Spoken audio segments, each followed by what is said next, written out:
A really common question that I get is, are landlord and work verifications really necessary? I mean, they showed us pay stubs. At the end of the day, anything that we can do to preemptively determine if your tenant's going to be a good one or not, we're going to do for you.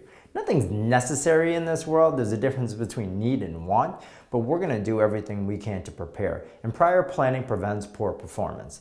And landlord and work verifications, just like a credit report, is really important. Now, sometimes not having them is going to be your biggest indicator. So what will end up happening is on our application, we're going to put landlord verification.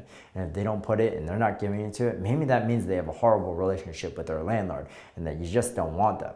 So we're going to talk to that landlord, ask them a bunch of questions. Have they taken care of the property? Have they paid on time? And you can typically tell when someone's lying with the hesitation of it. And you're going to start asking general questions, not just like, have they paid their rent? Really get to know them. What did they like about having the tenants in there? What type of situations, if any, did they occur that they did not like? Were there any neighbors that they didn't get along with?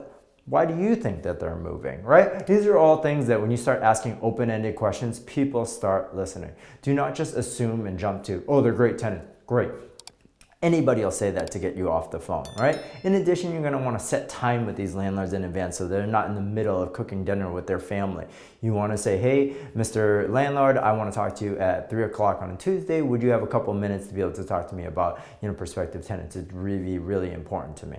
In addition, we're going to go back to landlords just in case this landlord tells us false information. Try to get the information from a landlord that they're not dealing with.